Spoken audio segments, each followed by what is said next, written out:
All right, guys, it's time for another RPG. This one will be about Steven Seagal, and it will be a shared narrative with ChatGPT 3.5, so we can go endlessly without a worry of a limited amount of responses from GPT.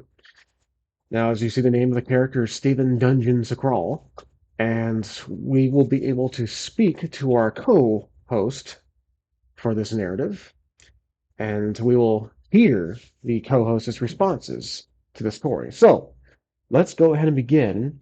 Now, where should we put Seagal? Should Seagal be in fantasy, like the picture to our left, or should he be in modern times, much like his 2000 and 2010 movies, which this story will focus on as far as content and comedy, unintentional humor, of course, when it comes to Seagal. But as I'm a big fan of his cheesiness, we will remain definitely the theme of his actions and the way he speaks, but let's throw him into the D&D fantasy realm of Seagal, so that way we can mix together some source of comedy. So let's go ahead and talk to our co-host. Seagal is in a Mustang, despite the fact this takes place in the Middle Ages of a fantasy realm. His Mustang pulls up to a abandoned hut which appears to be in the middle of a small, quiet village during the night. There are candles around this individual building. Seagal turns off his engine, which is still questionable as what the source of his fuel is. Could it be magic? He steps out, swinging the door wide open. What does he do next? As Seagal steps out of his out-of-place Mustang, his long, flowing hair somehow perfectly in place, he surveys the quiet village. With a mysterious glint in his eye, he adjusts his leather jacket and confidently strides towards the candle-lit hut. Inside, he finds a group of villagers huddled in fear. One brave villager approaches, trembling, and asks, "Are you the legendary warrior we've heard of, here to save us from the dragon that terrorizes our land?" Seagal nods sagely and replies, "Dragon slaying is my middle name. Show me the way, and let's get cooking. I mean, let's take care of that dragon." Okay, so we start off with a potential quest for Seagal. Let's recap here. So, typical hair flowing in the wind, mysterious glint in his eye. He approaches the villager cabin. One brave villager approaches him, trembling, and asks, "Are you a legendary warrior we've heard of?" Okay, so we have a potential quest.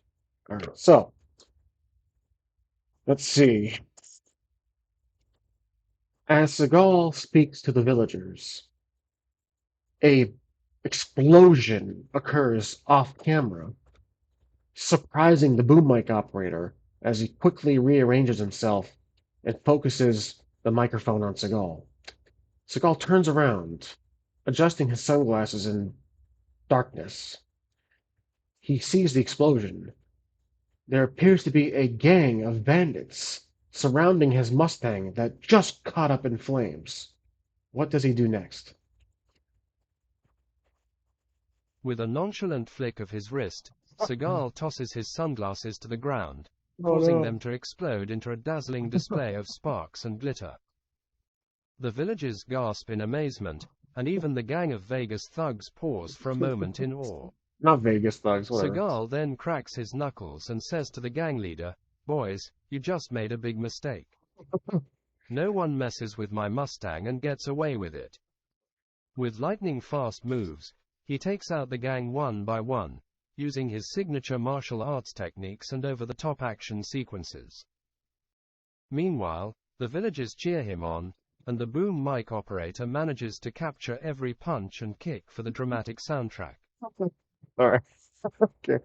Perfect. All right. Let's see. As Seagal effortlessly defeats the entire gang from Vegas, apparently, in Middle Ages, there is a 20-something-year-old female who is helpless, captured by one of the Vegas thugs. As Seagal, who is someone clearly in his 60s, should rescue her. What does he do? Seagal, still in the midst of his epic battle, notices the young woman in distress. With a burst of superhuman speed, he somersaults over to the thug holding her captive. As he approaches, he cracks his knuckles once more, causing a shockwave that sends the thug flying. The young woman, her damsel in distress act quickly forgotten, stands up and says with a wink, "Thanks for the assist, big guy, but I can handle myself." She proceeds to deliver a swift roundhouse kick to another thug, sending him flying into a pile of hay. Seagal nods in approval, realizing he's not the only one with impressive martial arts skills in this fantasy realm. Together, they continue to fight off the remaining thugs in a whirlwind of exaggerated combat moves and comedic one-liners. All right, this is going very well. Okay, let's see. So they're still fighting these thugs from Vegas. Apparently, as I meant to say bandits, but oh, whatever. Um, one of the Vegas thugs stops fighting and corrects the screenwriter that he is actually a fantasy bandit and yells at the director, who is writing this crap? The biggest thug suddenly There we go. stops in the middle of the battle, lifts his mask to reveal his face, and exclaims, "Hold on a minute. I'm not a thug. I'm a fantasy bandit, and I demand better dialogue." He points an accusatory finger at the director, who's scribbling furiously on a notepad. Seagal and the young woman exchange puzzled glances, then burst into laughter at the absurdity of the situation. Seagal shrugs and says, "Well, I guess even fantasy bandits deserve a moment in the spotlight." With that, he delivers a gentle pat on the back to the self-aware bandit and continues the battle, now with the bandit enthusiastically joining in, adding his own flair to the action-packed scene. A lady who was fighting aside with Seagal suddenly gets captured once again, even though she was easily defending herself a minute ago. The bandit picks her up, ties her up somehow with some rope off camera, and takes her to a large Hummer, even though this takes place in the Middle Ages. What does Seagal do? Well, doesn't do too well. Yeah. Seagal, seeing the young woman captured again despite her impressive fighting skills, narrows his eyes and clenches his fists. He mutters to himself, "Nobody messes with my sidekick." With a dramatic leap, he lands on top of the oversized, anachronistic Hummer. As the bandit gloats about his seemingly foolproof plan, Seagal reaches into his leather jacket and pulls out a small but highly improbable medieval gadget, a grappling hook with an impossibly long rope. He launches the hook towards the bandit and expertly wraps the rope around his waist. With a tug, the bandit is pulled off his feet, dropping the captive woman.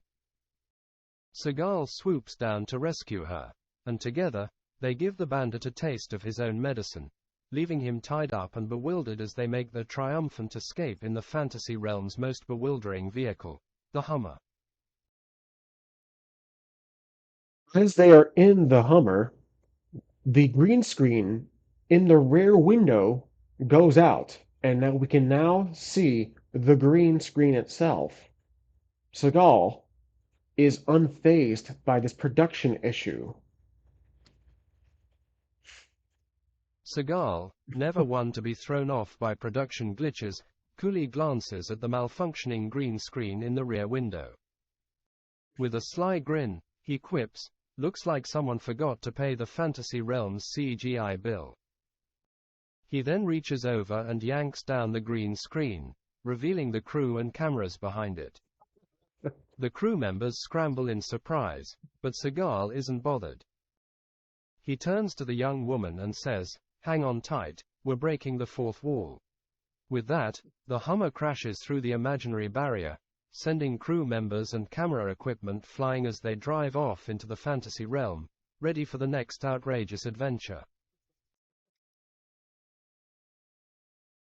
As Seagal and his new apparent love interest that was just written in last minute drive off into the sunset, the camera focuses back on the villagers.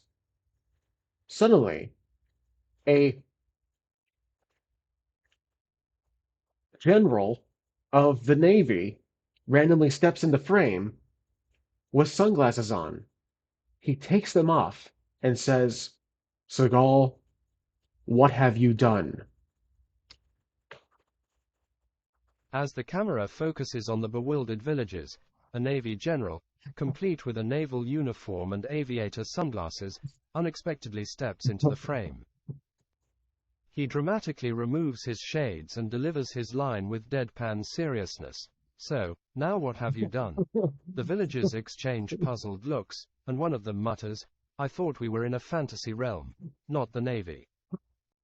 Seagal, still in the Hummer with his new love interest, looks at the general and replies, "Well, I guess we've added a touch of the Navy to our fantasy adventure. Time to set sail for even more absurdity." With a wink, he speeds off into the sunset, leaving the villagers and the Navy general in a state of utter confusion. Okay, so it looks like GPT wants to end this terrible story that's completely all off the rails. Let's see. As the Navy general of an unknown name screams out Seagal's name in anger and pledges to get his revenge, but we aren't too sure why or who this guy is. The villagers, who are actually extras who are not paid, apparently, give up on the movie and leave the set, while the general just stands there with his arms up in the air, expecting a dramatic scene to take place. But all we hear is fantasy crickets. Meanwhile, in the Hummer, it is suddenly daylight, broad daylight. Seagal now has a goatee that he forgot to shave, or because they filmed this several months later due to rewrites, is in the same Hummer that is actually a different color. Now it's white. But the female lead is suddenly gone. That's a lot.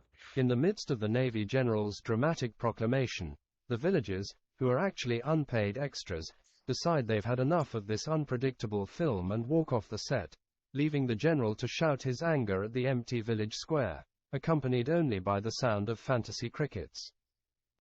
Meanwhile, inside the Hummer, it's now broad daylight, and Seagal notices his inexplicable goatee, muttering to himself, "Guess I forgot to shave in the middle of all this madness." He then realizes the female lead has mysteriously vanished. With a shrug, Seagal continues driving the now white Hummer, determined to find his missing companion and uncover the next twist in this utterly bizarre adventure. Seagal's Hummer is suddenly chased by two motorcycles with machine guns. They open fire at the rear of his Hummer. Seagal is rather relaxed in the driver's seat, continuing his drive like nothing is happening. Both motorcycles are parallel with the Hummer as they catch up with Seagal. They open fire at the window on both sides, but the Hummer appears to be bulletproof, and still Seagal is unfazed, though he does look left to right, acknowledging that they exist in this realm, but they are not a threat to Seagal. How does Seagal fend off these two new villains?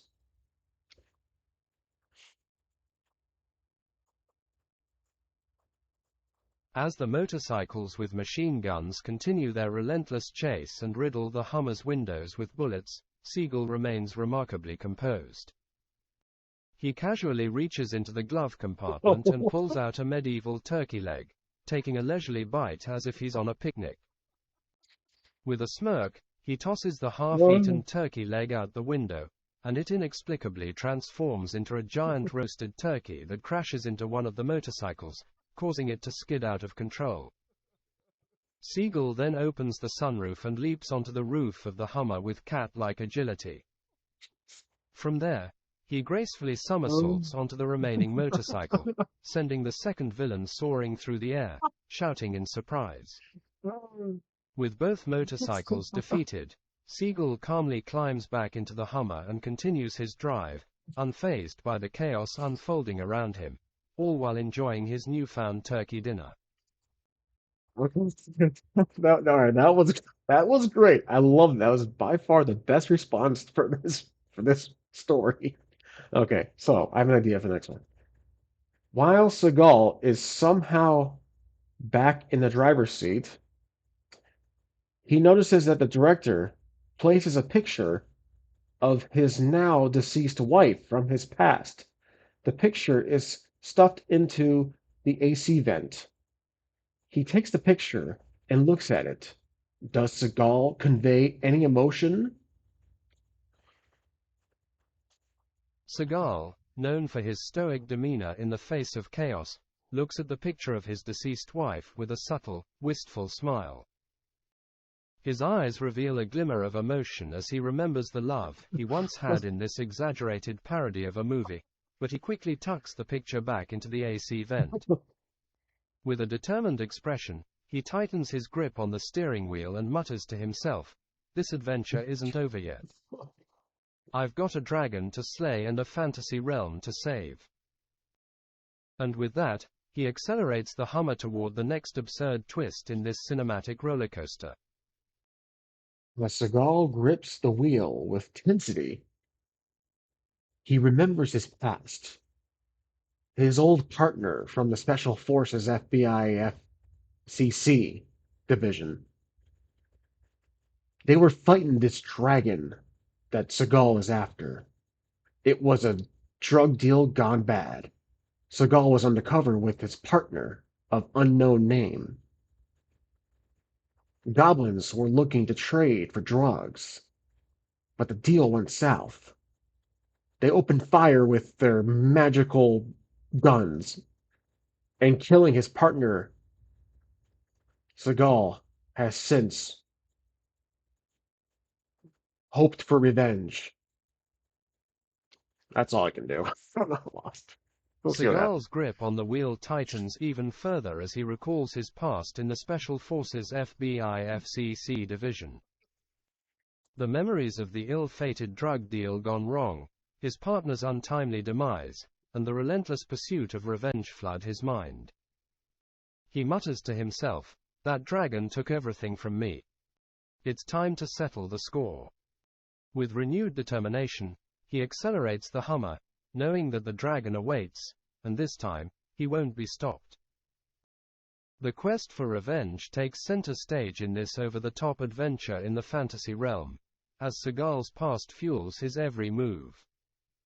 Okay, so as usual, trial and error. I'm hitting some speed bumps with my storytelling, but GPT is clearly doing a better job. So what I'm going to do is just kind of give some notes so that so that GPT can take the wheel for the story. So I'm going to go try to keep things simple as I describe it.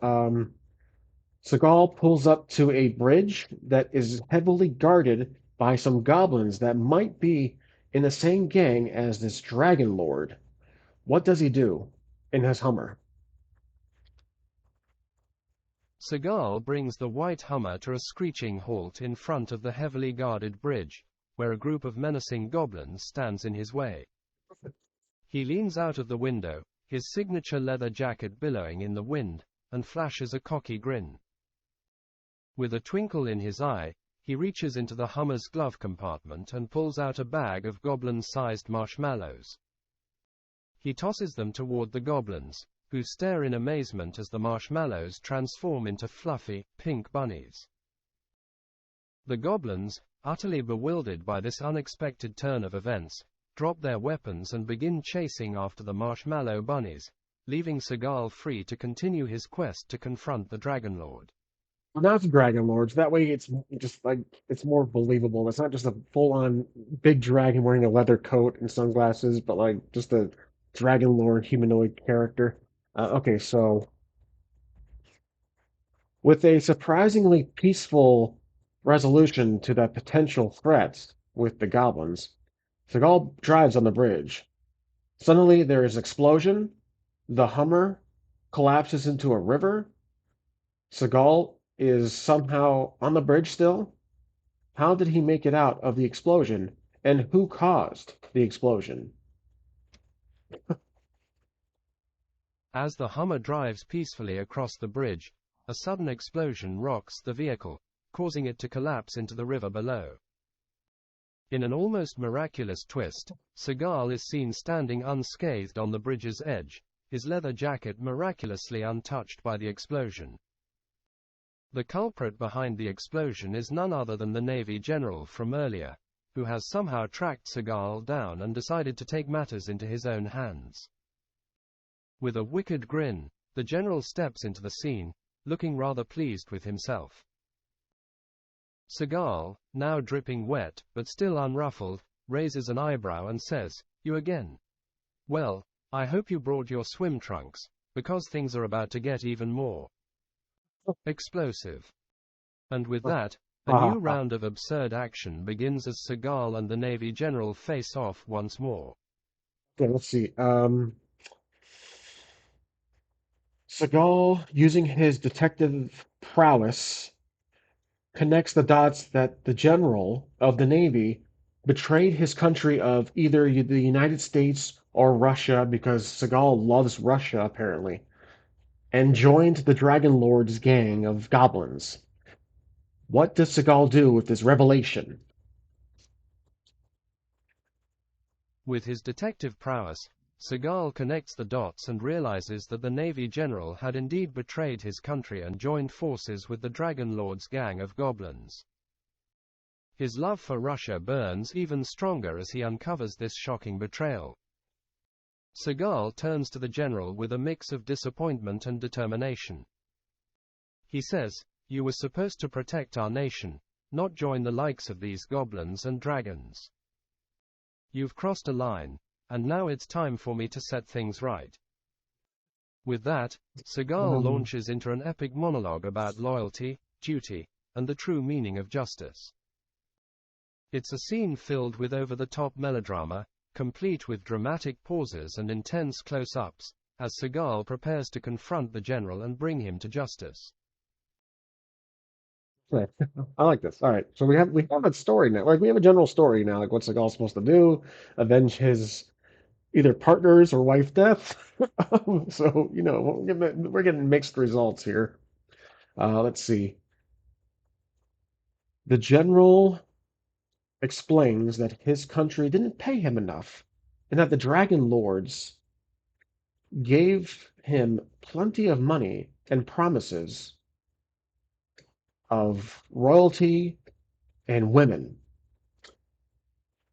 He lifts his hand up and signals a slew of goblins who rush in after Seagal.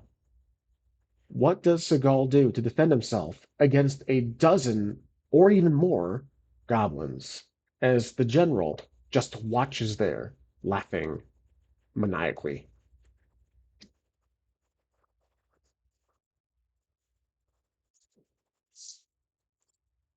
Oh, looks like GPT is thinking of how. Well, see, we reached a whole new realm of stupid with this. So, darn, we were so close. Let's try it again. Submit maniacally like that, maniacally, and let's let's try it again. There we go. As the goblins rush in under the general's orders, Seagal remains calm and collected. He reaches into his leather jacket and pulls out a seemingly ordinary hand mirror. With a sly grin, he angles the mirror just right, reflecting the sun's rays into the goblin's eyes, blinding him temporarily. As the goblins stumble and shield their eyes from the blinding light, Seagal springs into action. He delivers a series of exaggerated martial arts moves, taking out the goblins one by one with incredible precision and flair.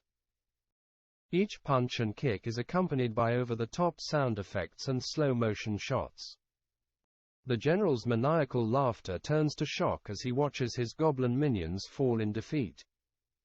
Seagal stands triumphant amidst the chaos, ready to confront the general and put an end to this outrageous showdown once and for all. General realizes he has been defeated, even though it was just the goblins who took the brunt of the damage. The general takes off his hat, if he had been wearing it, and reaches out to shake Seagal's hand, to admit defeat. Does Seagal accept his surrender? Not Seagal, or they spelled it wrong. The defeated general, hat in hand, extends a trembling hand towards Seagal, a look of resignation on his face. Seagal, ever the noble hero, with a hint of bemusement, accepts the general's handshake. With a dramatic sigh, the general says, "You win, Seagal. I've been bested, and I see the error of my ways. Can you ever forgive me?" Seagal nods sagely and replies, "In the world of over-the-top parodies, there's always room for redemption. Welcome back to the side of justice, General." And with that, they agree to put their differences behind them and unite to face the true threat, the Dragon Lord. The adventure continues, with even more outrageous twists and turns awaiting our hero. As they shake hands, the general is about to share some vital information about his deceased partner from the past, telling Seagal that his partner is still alive. Just as the general is about to reveal his partner's location, a goblin who was defeated on the ground shoots the general with a killer needle blow dart, suddenly killing the general. The general collapses onto the ground.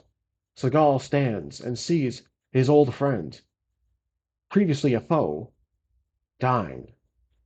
The general is trying to speak, but cannot say anything more. He collapses. In a shocking turn of events, the general, on the verge of revealing crucial information about Seagal's long-lost partner, is struck down by a deadly blow dart from the fallen goblin. Seagal watches in horror as the general collapses to the ground, struggling to speak but unable to utter another word. Seagal kneels beside his fallen adversary, his face a mix of sadness and frustration. He mutters, "Not like this, old friend. You had answers I needed." With a heavy heart, Seagal closes the general's eyes and takes a moment of silence to honor his fallen foe turned ally.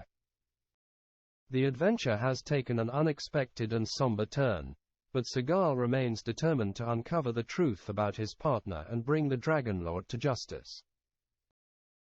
The very goblin who just killed the general with the blow dart stands up, obviously worn out from the battle, holds a knife to Seagal.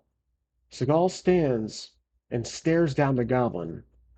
The goblin says, "You will never defeat the goblin gang of fantasy hoodlums, dragon lords, copyright 1436. I don't know. Seagal locks eyes with the exhausted goblin, his trademark steely resolve undeterred. With a sly grin, he retorts, "You know, I've defeated countless hoodlums and even dragons in my time, and I'm not about to let a gang with a fancy copyright date stop me." With lightning speed, Seagal disarms the goblin, sending the knife flying into the distance. He then offers a hand to the weary goblin, saying, "Join me in putting an end to this madness. Together, we can take down the Dragon Lords and bring peace to the fantasy realm." The goblin, looking surprised by Seagal's unexpected offer, hesitates for a moment before nodding in agreement. With the goblin now on his side, Seagal's quest takes another unpredictable twist as they prepare to face the ultimate challenge, the Dragon Lord and his gang of fantasy hoodlums. So now he recruited the very goblin who killed his friend turned or foe turned friend ally. Oh, this is bizarre. Let's see.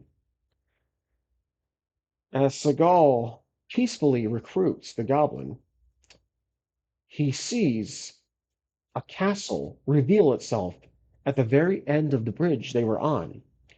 The fog clears, the sun shining through bright as it nearly sets at the end of day.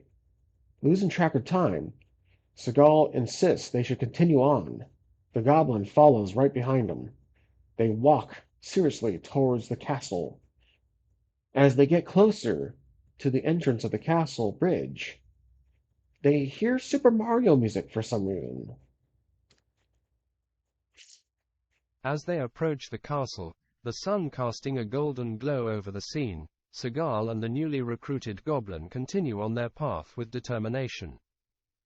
The castle looms larger and larger, and just as they reach the entrance of the bridge leading to the castle gates, a familiar tune begins to play in the background. Seagal stops in his tracks, and a puzzled expression crosses his face. He turns to the goblin and says, "Do you hear that? It sounds like Super Mario music." They exchange perplexed glances before continuing towards the castle, the whimsical tune of the Mushroom Kingdom following them on their epic adventure in this surreal, fantasy world. The production designer from a different movie set runs in front of Seagal and tells him to stop. What are you doing? This is the set for the new Super Mario Brothers movie. Your movie's over there. The production designer points to his left. Seagal and the goblin come to a screeching halt as the production designer from the Super Mario Bros. Movie set rushes in front of them. Seagal blinks in confusion, then glances at the set to his left, which indeed features a completely different movie scene. With an exaggerated sigh of resignation, Seagal turns to the goblin and says, "Well, it seems we've wandered onto the wrong set, my friend. Let's pack up and head over to where our crazy adventure truly belongs." They make a comical exit from the Super Mario set, following the production designer's directions to their own over-the-top Steven Seagal-inspired movie set, ready for the next absurd twist in their tale. The production designer suddenly takes off a face mask that you would see in a Mission Impossible movie to reveal Seagal's partner from his past. He screams at Seagal and says, "I'm surprised you didn't recognize my voice." Seagal turns around, now realizing that it is his old partner. However, Seagal sees a tattoo on his partner's left arm in the shape of a dragon lord. The music of Super Mario Bros. Suddenly stops, and the castle turned out to be a large cardboard cutout that collapses, revealing a huge gang of fierce killer goblins. What does Seagal and his new friend do? Seagal's shock at the revelation that the production designer is, in fact, his long-lost partner is palpable. He watches as his partner removes the face mask, revealing his familiar face, but Seagal's attention is immediately drawn to the Dragon Lord tattoo on his left arm. Before he can say a word, the cardboard castle collapses, revealing a horde of fierce killer goblins closing in on them. Seagal and his newly recruited goblin friend exchange a quick, determined look.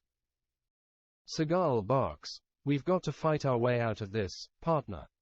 With that, they dive into action, engaging in an over-the-top, martial arts-infused battle against the goblin gang.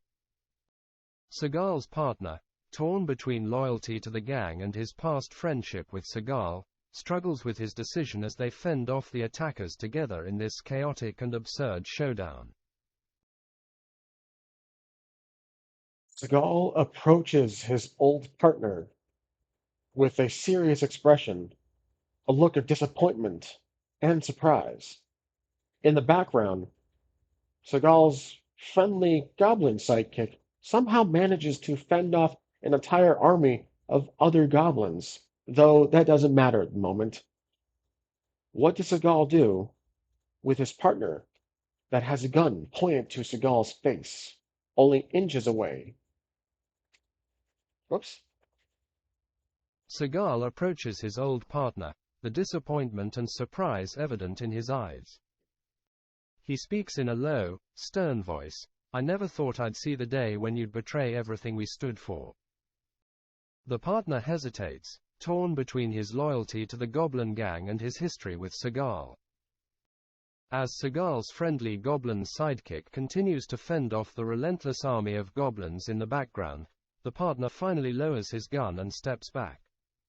With a heavy sigh, he says, "You're right, Seagal. I've lost my way, but it's not too late to make amends." Seagal nods approvingly, ready to forgive and forge a new path with his old partner. Together, they'll confront the Dragon Lord and bring an end to this wild, unpredictable adventure, with the quirky goblin sidekick at their side. Seagal's old partner takes a rag and washes off the dry erase marker tattoo of the Dragon Lord's symbol.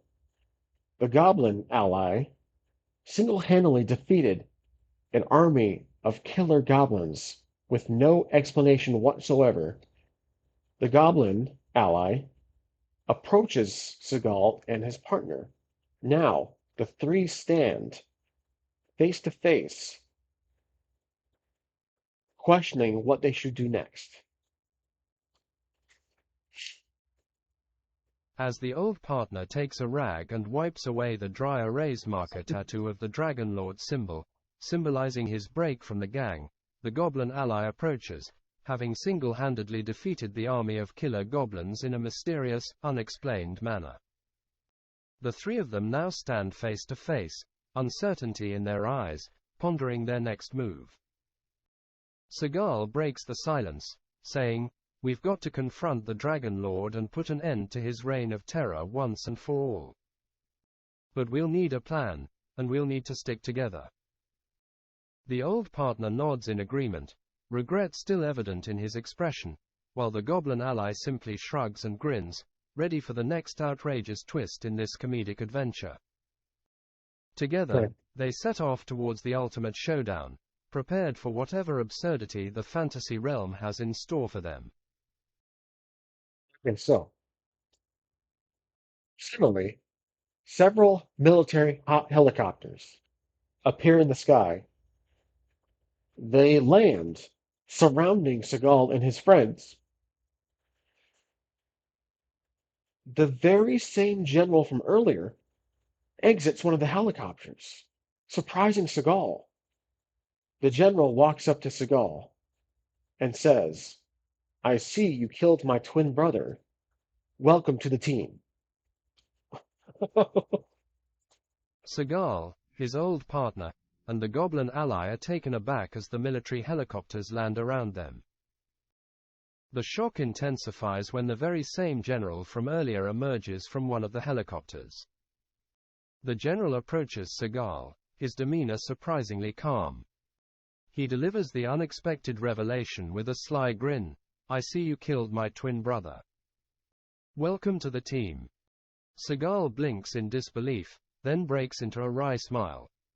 "Well, this adventure just keeps getting crazier by the minute," he says, extending a hand to the general. "I guess we're all in this together now." And with that, the unlikely team of Seagal, his old partner, the goblin ally, and the general prepares for the ultimate showdown with the Dragon Lord, ready to face whatever absurd challenges lie ahead in this over-the-top, parody-filled RPG adventure. As they all stand there serious, text appears on the screen saying "to be concluded," but then the music screeches to a halt. The screenwriter rushes into the scene with a clipboard and says, "Wait, wait, wait, wait. My mistake. The general just said that Seagal killed his twin brother. The goblin here, the sidekick goblin, killed the general's twin brother. I just wanted to correct that because this screenplay is perfection and cannot have any problems whatsoever. The screenwriter's sudden intrusion leaves everyone in the scene dumbfounded. Seagal raises an eyebrow and says, "Well, I guess even perfection needs a little touch-up now and then." With a nod of agreement from the others, they continue to stand there, awaiting the corrected direction for the final showdown with the Dragon Lord. The absurdity of this adventure knows no bounds, and with the screenplay perfected, they're ready to face whatever outrageous twists lie ahead in the epic conclusion of this over-the-top RPG adventure. As the credits finish rolling, there is a Marvel-style post-credit scene where the three stand and a motorcycle in the distance approaches them. A large figure who appears to be a dragon lord steps off the motorcycle with a smaller female, a 20-something who looks exactly like Seagal's wife, takes off her helmet, and Seagal is surprised. The woman says, "It's been too long, Seagal." The Dragon Lord takes off his helmet and says, "So you are the man responsible for killing my goblins." In the Marvel-style post-credit scene, as the credits finish rolling, Seagal, his old partner, the Goblin ally, and the General stand together. In the distance, a motorcycle approaches, and a large figure who appears to be the Dragon Lord steps off, accompanied by a young woman who bears an uncanny resemblance to Seagal's deceased wife. The woman removes her helmet, revealing herself to be the spitting image of Seagal's lost love. Seagal is taken aback, speechless. She says with a hint of sadness, "It's been too long ago." The Dragon Lord then removes his helmet, and with a menacing grin, he addresses Seagal, "So, you are the man responsible for killing my goblins." The unexpected twist leaves Seagal and his companions in a state of shock, setting the stage for even more absurdity and intrigue in the sequel to this comedic RPG adventure. We cut to black, and now we are in the office of a film production studio. There is a round table of executives who are discussing the budget for Seagal's latest blockbuster flop. They seem agitated at how every Seagal movie fails in the box office, but still, he makes films.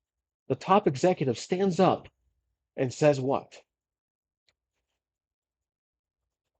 In the office of the film production studio, a round table of executives sits, clearly frustrated with the string of Steven Seagal's recent box office flops. They exchange agitated glances, and finally, the top executive stands up, slamming a folder onto the table. With exasperation, the top executive exclaims, "What in the world is going on here? Every single movie he makes tanks at the box office, and yet he keeps making them." The other executives nod in agreement. Their faces a mix of confusion and irritation as they try to decipher the mystery of Steven Seagal's enduring, inexplicable career in the world of Hollywood. Top executive's phone rings. He answers it, saying, "Who is this?" On the other line, it appears to be Vladimir Putin from Russia, who says he is looking for Seagal. Where is he? As the top executive's phone rings, the room falls silent. He answers the call, and a deep, authoritative voice on the other end identifies itself as Vladimir Putin, the president of Russia. Putin gets straight to the point, asking, "Where is Steven Seagal? I need to speak with him." The top executive stammers, trying to find an answer, as the rest of the executives exchange surprised glances. It seems that even world leaders are inquiring about the whereabouts of the enigmatic Steven Seagal, adding yet another layer of intrigue to this increasingly absurd situation. While the executive is on the phone with Putin, the doors to the office slam open, breaking off their hinges. A bright light appears. Seagal, wearing a solid black jacket with several layers of clothing to hide his obesity, takes off his sunglasses and says, I have been summoned by my lord. As the top executive is on the phone with Putin, the office doors slam open with a resounding crash. A bright light floods the room, revealing a man in a solid black jacket, layers of clothing, and sunglasses. He dramatically removes his shades, and with an air of grandiosity, he declares, I have been summoned by my lord. The executives in the room exchange bewildered glances, unsure of what to make of this unexpected entrance. The enigmatic man's presence only adds to the already surreal atmosphere surrounding Steven Seagal's inexplicable career and the mysterious events that seem to follow him wherever he goes. Okay, so I don't think it knows it's Seagal because it didn't track my words right. It says appears so y'all wearing a solid black jacket. Okay, I have an idea for this. This will be the last one because I gotta get to bed. It turns out the top executive, while Putin is screaming on the phone, waiting for a reply, he sets the phone down on mute and sees that Seagal's stunt double just walked in. The stunt double says he wants more screen time. Where is Seagal? As the top executive takes a moment to put Putin on mute and deal with the unexpected arrival of Steven Seagal's stunt double, the stunt double wastes no time in making his demand known. He asserts with determination, I want more screen time. Where is Seagal? The other executives in the room watch in disbelief as this new layer of chaos unfolds. It seems that even Seagal's own stunt double is determined to assert himself in this increasingly convoluted and absurd narrative. The quest for screen time and recognition continues, much to the bewilderment of everyone involved. Well, guys, this was just another stupid video for fun, RPG, another Seagal AI video, but this one was more like a shared narrative so that me and GPT kind of add to the story as we go. Kind of weave this stupid Seagal parody, using 3.5, of course, GPT. But yeah, that's it. I didn't have time to do a full like another edition for the escape, but I just wanted to do this really simple, kind of sit back and relax and talk to an AI video. But I hope you guys enjoyed it. And if I continue this, we'll see. If you guys like it, feel free to let me know. But if not, I will leave it at this. Thanks for watching. See you guys next time on 8:30 RPG.